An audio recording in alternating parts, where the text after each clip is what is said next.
recently worked on something in the UAE. Can you please share with our audience here? Is it doable? What does it take to make this happen in the MENA? Of course. Thank you, Ruba. We executed a project or several projects in the Emirate of Abu Dhabi. Of course, the elements of the smart or the future cities, smart cities, as Stewart explained, there are many components or elements of smart cities. What we've done is some of those elements and not all of them. I will share with you those elements that we implemented in Abu Dhabi. The smart grid vision of the Emirate of Abu Dhabi was to replace all mechanical meters with smart meters. So the country had, or the Emirate had 300,000 mechanical meters and additional 100 digital meters at the time. So what we've done is replaced all 300,000 meters that were mechanical with digital meters. And this is in relation to the infrastructure.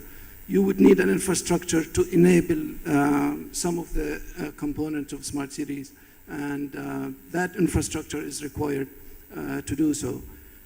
After we replaced all 300,000, we ended up with 400,000 metering points that are digital meters but are not connected to anywhere.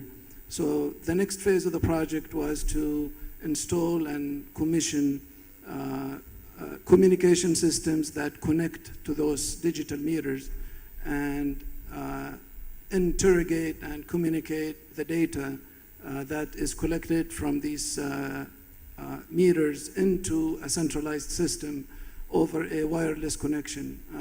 The Emirate had a Wi-Fi cloud owned by the utility, and we leveraged that cloud. We would connect through that wireless connection, and if it was not available, we would fall into a second route, which was enabled by GSM through a SIM card.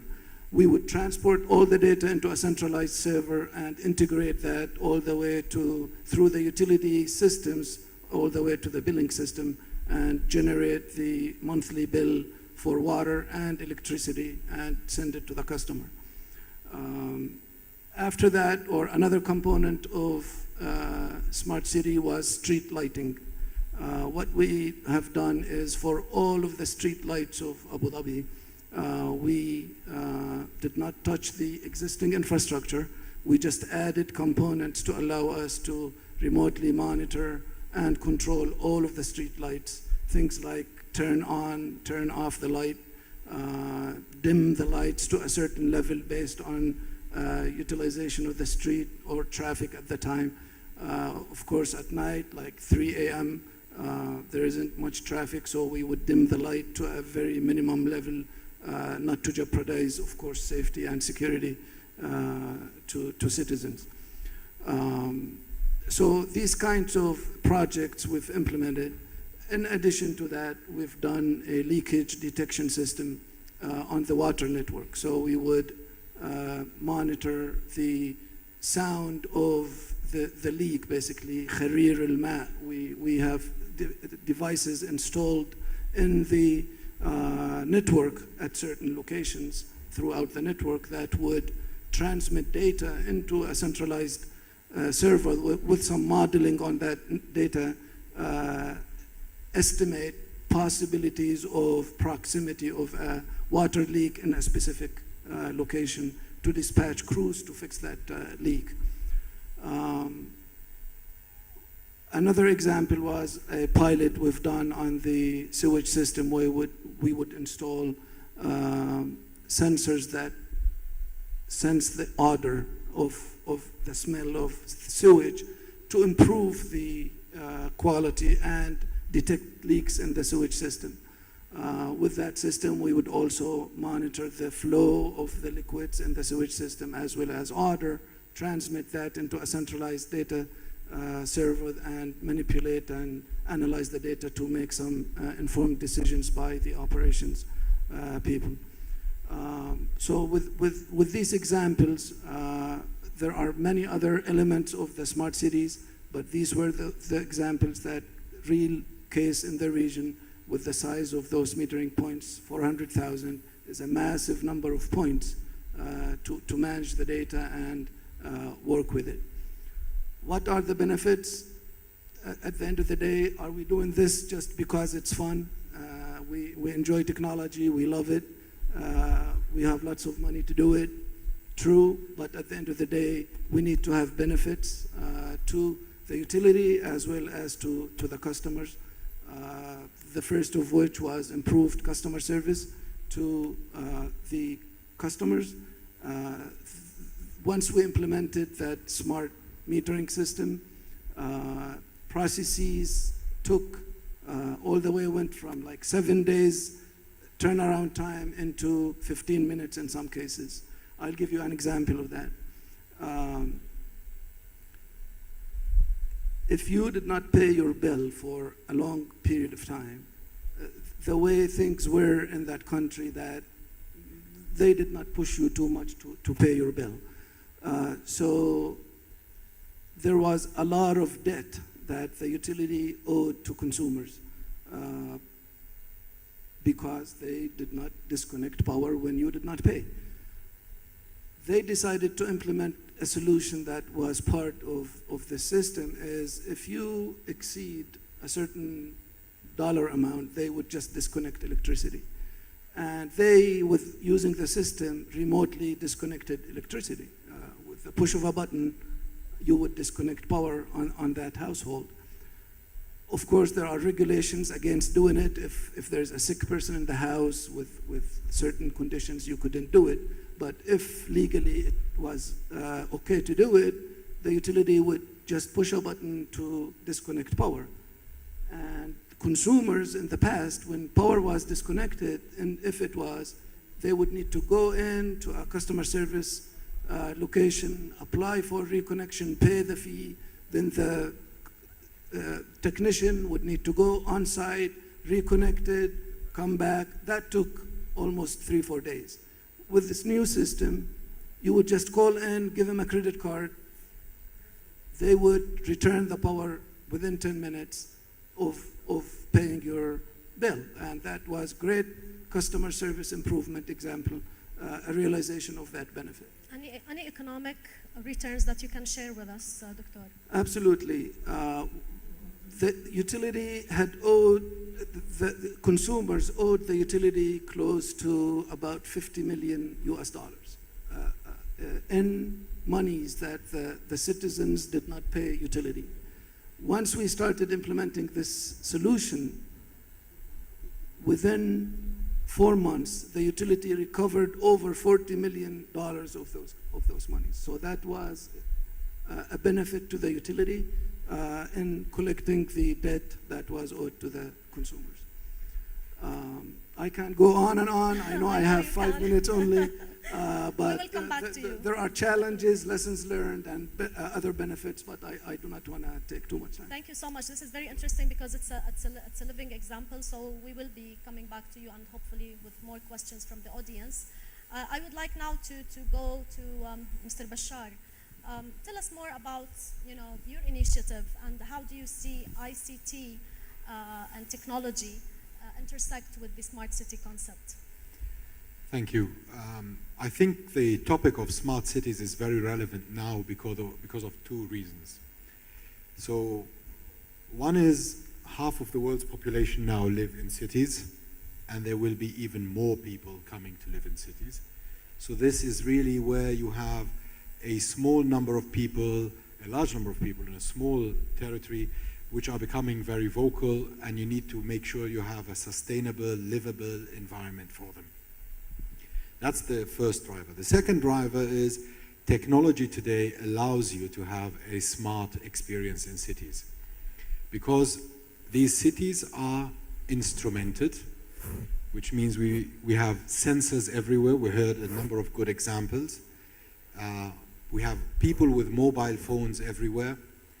We have so much data available for us to transform this city into an intelligent or smart city. We have the data, we have the connectivity to link the data together, and we have the intelligence around it to make the city more livable and smart. So the people in the city, plus the big shift that we're seeing in technology around mobility, big data, analytics, and cloud are enabling cities today to transform themselves into smart cities. IBM had about 10,000 engagements with cities around the world on these kind of transformational projects. Let me give you an example. We're talking to one of the big cities about a project that we call City in Motion. We're looking at all the data available to the telco providers in these cities. And this kind of data gives us a lot of information about what's happening in the city, what happened in the past, but even more importantly, what is going to happen in these places. Today, the telcos in any city like Amman, for example, can tell you what the traffic situation looks like anywhere in Amman real time. They can tell you how many people are on the King Abdullah Street and in which direction they're going and what's the speed that they're moving at. Because people are moving from one cell to the other, they can give you pretty accurate situation and information about that.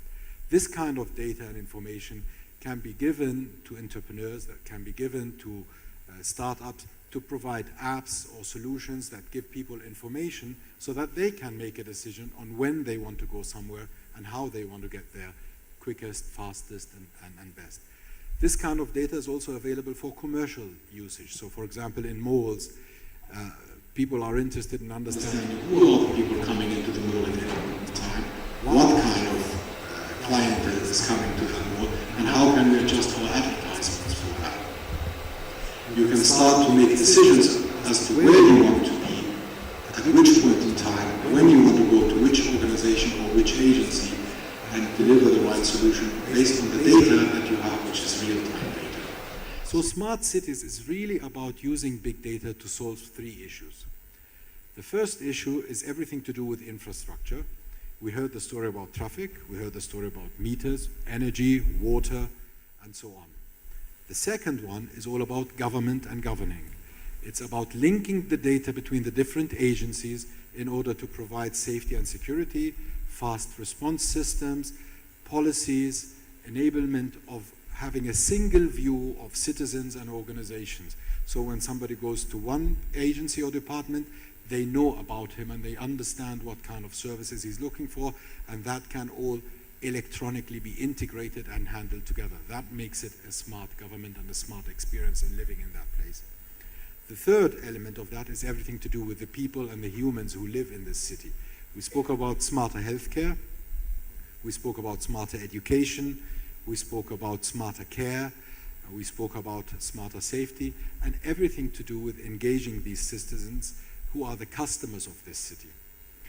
Giving this experience to companies, individuals, and people of a smart city enables you to attract more business, makes the city more livable, and allows business to flourish.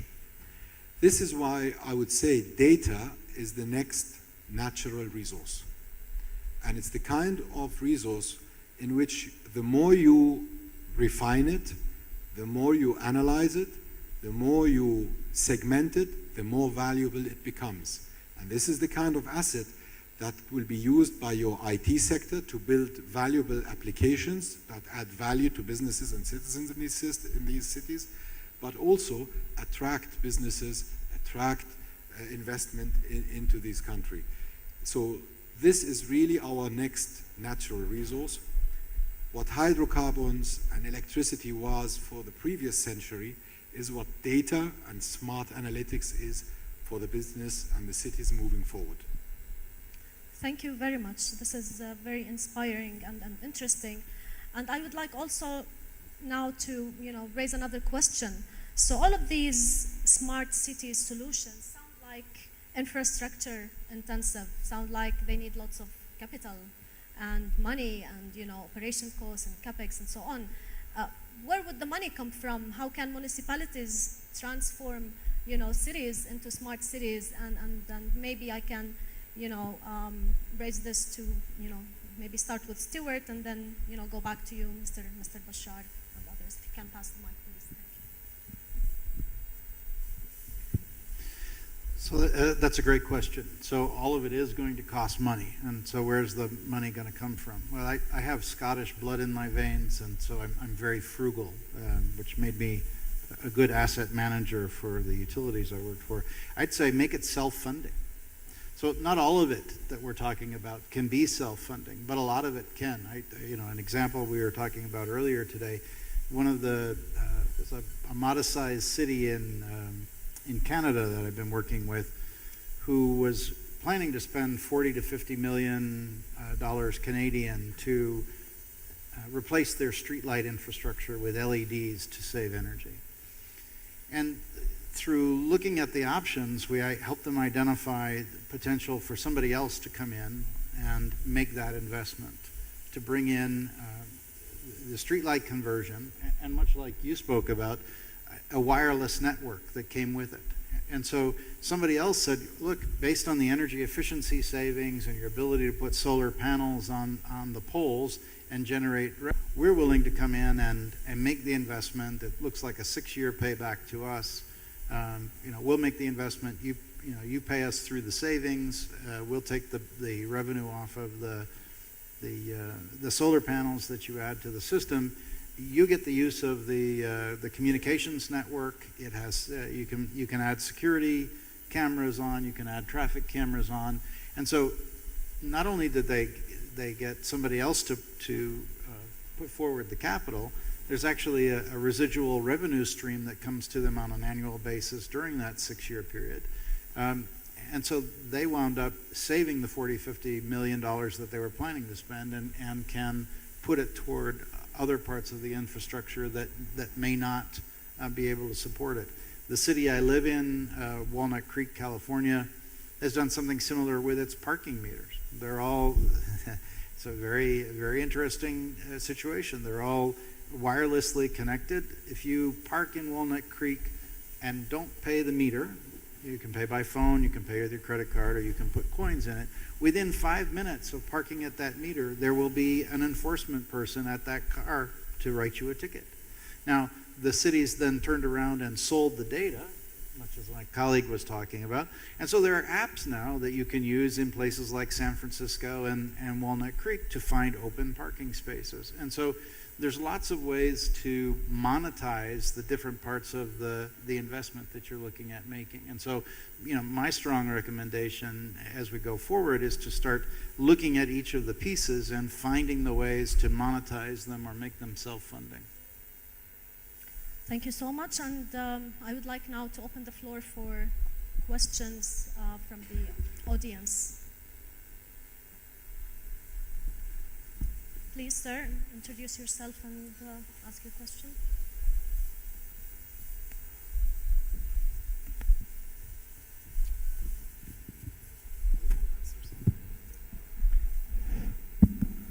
Thank you for organizer, and thank you for all speakers, and Roba for moderating this roundtable. My name is Wael Wahbe from Jordan Environmental Society and other society take care for environmental and renewable energy. When the speakers said everything about the smart cities, I think everybody here imagined like we are in the Walt Disney fiction film. I think this is amazing, wonderful imagination, but as we know, this is like a weapon, have positive reflections and negative reflections. We should take the negative reflections on our life after start building smart cities, like the social life, because we are a human being. This external life is very important to be still in life. What is the reflection or the negative reflection of smart city? And this is for all. Thank you. So you would like to learn more about the negative sides that smart cities might have on the social, for social and human living here. Great point. I may not talk about social, but something that may be considered social or not. It's about jobs. There was great fear that after automating this meter reading system, that all of the meter readers would lose their jobs because we no longer need readers to roam around the city and collect these readings and send them back. What it turned out that these meter readers were offered the opportunity to upgrade their skills to operate this automated meter reading system because yes, it is smart, it is automated, but it would require manpower to run the system and operate it, but with a different skill.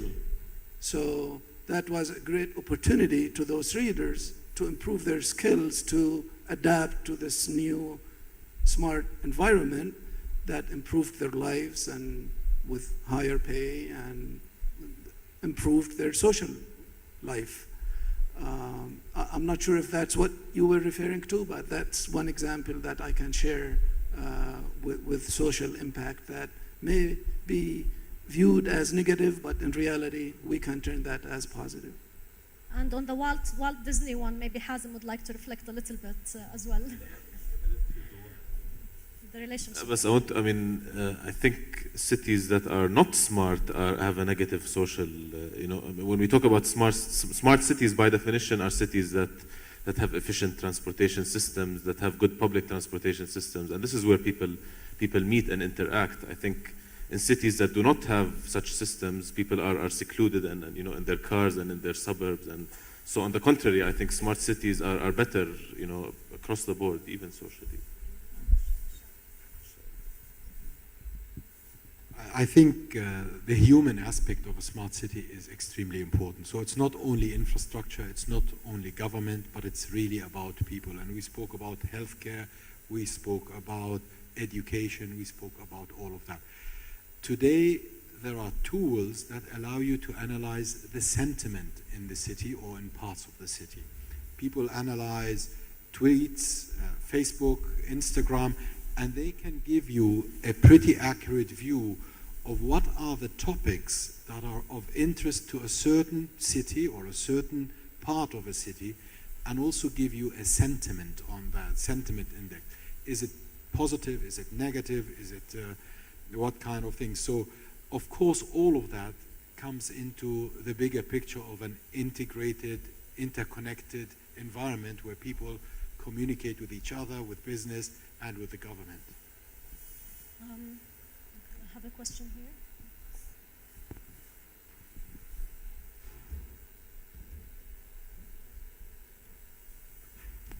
Hi, good afternoon. This is Tarek from DHL. I'm thinking like a mega project like smart city. I'm sure there's a forecasting or planning to convert normal city to smart city. Any idea about this? What's the forecasting? What's the budget we are talking about? Stuart, would you like to, or Hazem? Yes? I think it's important to think about, this not as one major, investment. In Jordan especially, we tend to focus on the big strategic projects. And when I think of transportation in Amman, we all know about the bus rapid transit project. We've heard about rail projects. And these projects are all good and important, and they actually force us to use technology more. You can operate buses and services without technology. What you need tech-based solutions to operate these systems. But we also need to look at short-term, low-hanging fruit that can help us address some challenges and make our cities smarter. In Amman today, we have large amounts of data. As Bashar was talking about data as well. We have real-time traffic counters in Amman. We have a first-class traffic control center where all traffic lights, to which all traffic lights are connected to in Amman. We have public transport maps actually, but all of these data are being used for monitoring and enforcement purposes and not to provide information for the end user. So and I call them low-hanging fruit because we only need to go that last mile. We have the data available, but we need to make them available. We need to make use of them and provide them in a way that the end user can consume. And if I may, it really depends on which aspect of the smart cities you're looking at. So there is no one solution that fits all. So are you handling energy efficiency for buildings? Are you working on smart grids? Are you, doing street lighting? So it's really, as Hazem said, it's different layers, different phases, and maybe Stuart can also. Yeah, so if you think about the numbers that I've seen suggest that globally we'll spend $1.5 trillion, or the market will be $1.5 trillion by 2020. So clearly there's a lot of money that's going to have to come from somewhere. And if we think that the cities have to budget all of that themselves, I think we make a big mistake. One of the things that I think is important is cities, the municipalities, private industry, government, all to be sort of thinking about where do we want this city to be? What's the vision? What's the strategy? Because where I've seen it work well, the private companies begin making investments that align with the needs of the cities.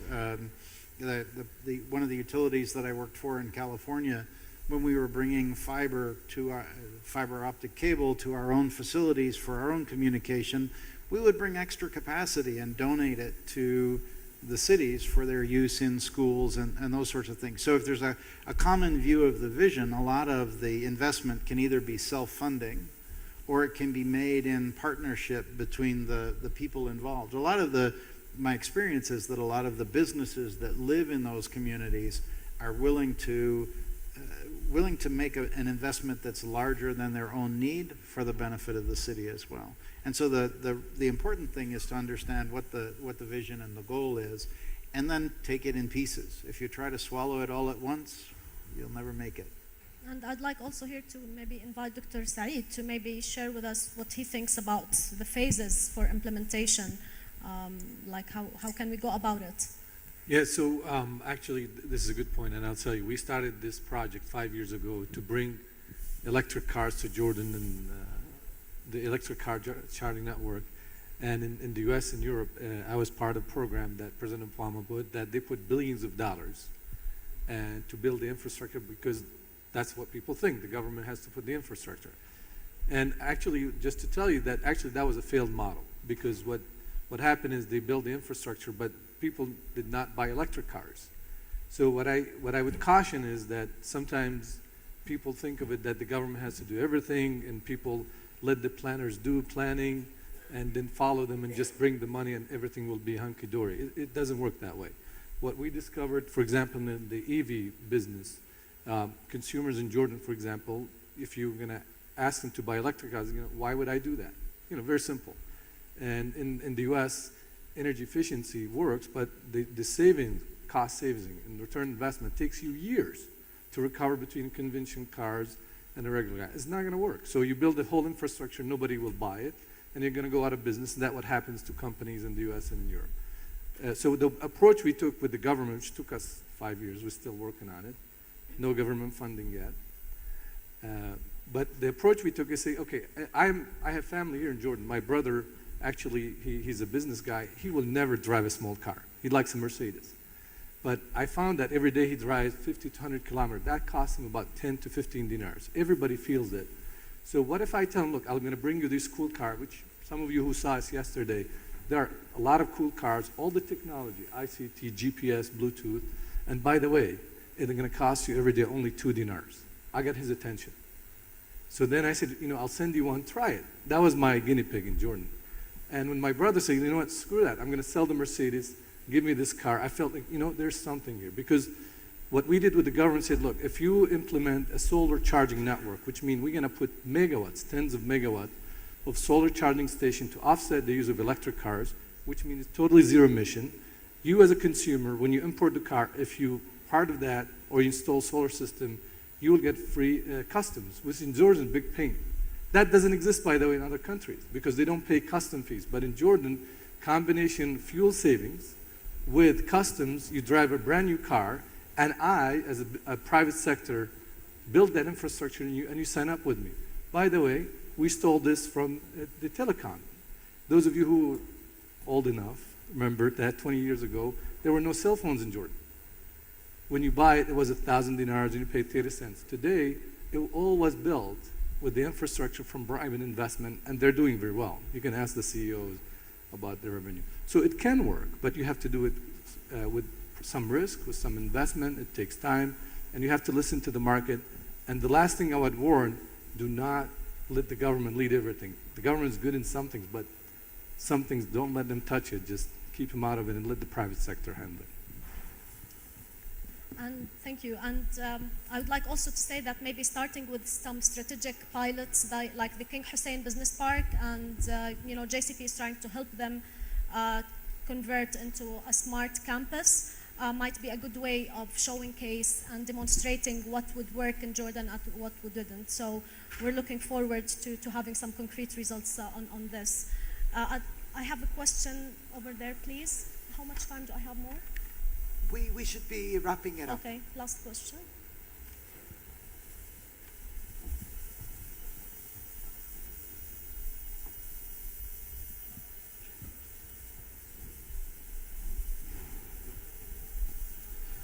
My name is Amir Ashhade. I have a question to the general panelist. In order to have a smart city, I'm assuming we need a nice, clean, constant flow of energy.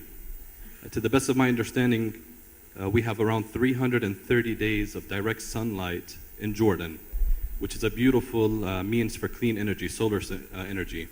And I think around 97% of our energy is imported.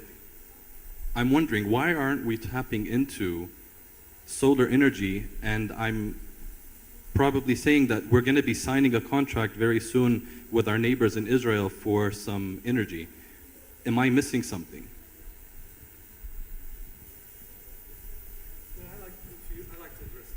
Yes, please do. So thank you for the question. I spent 25 years of my life working renewable energy. So it's in my heart, it's passionate, and then all that. But the reality is, what the premise of your discussion is that Jordan can have the vast majority of its power provided by solar. And that is not true. I would love that to see that. But I'll tell you right now, electricity is messy. You know, when you go home, you want to turn the electricity, and Stuart will tell you that. You don't care what's coming. You want the electricity to go on, and you want to pay for it cheap. Renewable energy, it's intermittent. It's not continuous, which means you have issues of storage, you have issue of fluctuation, and you cannot have a base system that is robust, sustainable with only renewable.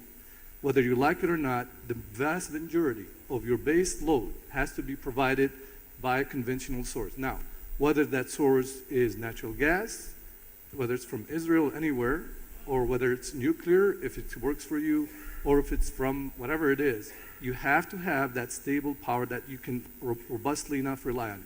Renewable, even in the best countries, in the US we're having trouble right now because renewable energy, and Germany, because renewable energy now is about 15-20% of the load, they're having all kind of problems, power outages, power peaks, flickering. So I would caution, I am as passionate about renewable energy as anybody here. I am from Jordan. I started my life and my career working solar energy here. There's a huge difference between having a massive infrastructure with energy versus have your renewable energy contribution, which can be increased. But it takes long time. It's not just investment. It's not just the government will. And by the way, there's no conspiracy. It's not the oil companies or natural gas or this or that. The nature of utility business is messy. You cannot turn a switch like IT, put cell phone network in 2 years. And I think Stuart probably, you can elaborate. It's messy, it takes time. Changing it takes decades, not a year or two. So although it's a nice dream to think that you can convert Jordan into renewable, there's no way technically you can do that. And I'll let Stuart comment on that. I think you're right. What I would say, so 30 years in the utility industry, my advice would be diversity of resources. If you put all your eggs in one basket, you're going to have a problem, whether it's wind, whether it's solar, whether it's nuclear. There is no benign source. So I look around Jordan, I think you could ramp up solar production pretty significantly, and that's something I would be looking at. But you need to take lessons from states like California. I think 25% of all rooftop solar in the United States is in California. We have a problem called the duck curve. we have so much solar production in the middle of the day that it goes down really low, the load that we have to produce from the generators. And then as the sun goes down, it takes off. And it goes up, the load increases so fast that the conventional generators can't keep up. And so we risk stability of the entire western part of North America because we didn't think about it as we were adding a lot of solar in. So you should add a lot more, but I think diversity of resources and good planning, yeah, it is messy. And so, storage is good. I think you have great opportunities for solar combined with storage. You do have great solar potential, great solar resources. If we can start driving the cost of storage down significantly, I think Jordan could benefit from that greatly. And due to time constraints, I can meet you after the session and brief you about how Jordan is really leading the renewable energy regulatory aspects in the MENA region. We are already taking steps forward, not fast enough maybe, but there are things that are taking place, so I can also speak to you afterwards. I would like to conclude by some concluding remarks, like focusing on what can we do now, where shall we start from? Bashar, would you like to? Yes. Thank you. I think the word smarter or smart is really the key here. How can we use technology to solve our problems? We will not be able to rebuild the cities from scratch. These are cities that have been built over tens of years and hundreds of years. It is really about using technology to solve our issues. And this is why today, with the big data story, with the sensors everywhere, with the integrated environment, you can start tapping into these sources and using technology to solve your problems. Connecting people without having them to travel from one place to the other, having a better and more efficient and effective infrastructure, integrating government services so you have one view of the citizen and you're able to support them, integrating different agencies for rapid security responses, and then of course that all integrated with everything to do with the lifestyle of people living in these cities, from health to education to social care and all that stuff. That's using technology to be smarter about how we want to solve our problems. I think on the transportation side, we've talked about how we can utilize data to create better and smarter transportation systems. But I think all of this requires institutional capacity at the government level, and it requires political will and political champions. And I think because we're lacking or a bit challenged on both of these in Jordan at least, we should. I mean, this is where I think the role of startups and entrepreneurs, and I think Bashar mentioned this before, the role of startups comes in. And I mean, we have initiatives like Umran, a funding vehicle for startups aimed at using technology to improve urban life, launched by Oasis 500 and the Greater Amman Municipality and the New Cities Foundation. So with by providing the access to the right data to these startups, I think we can do wonders, the right access to the data and the funding vehicle as well. And also in community organizations, there's a new community organization in Jordan called Ma'an Nasl that's exerting pressure on government to improve public transport, but the basic aspect of that is introducing technology and information technology-related elements into the public transport system in Amman. Thank you. Very quick, please. So it's going to take a long time to complete the vision of a smart city. So my advice would be find the self-funding opportunities that are available now and just do it. Start. You don't need too many more panel discussions. You don't need too many more discussions with the government. There's lots of things that you can do now that will take you forward. So why wait? Just do it. Why wait? Dr. Hussein? 30 seconds. Yeah. Smart cities require smart people to build them. And I know Jordan has the key ingredient to that, which is brain power. I do know Jordan has a lot of talented ICT people to enable smart equipment to enable smart cities. And this is a key ingredient to what we need to do, is utilize and train and go after our talent here, utilize that to build smart cities. Do it in stages. Dr. Saeed, any concluding remarks from your end?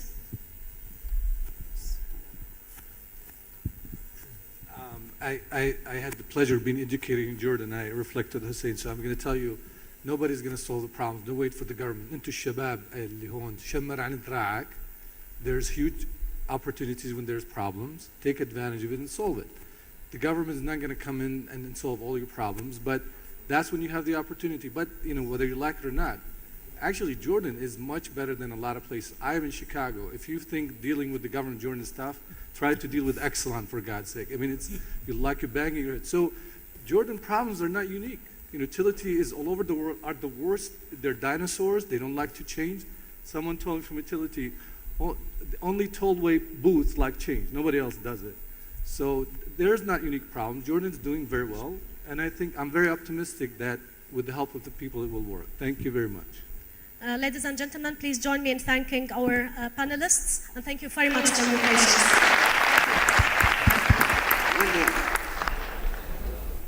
Ruba, thank you very much. Gentlemen, thank you very much.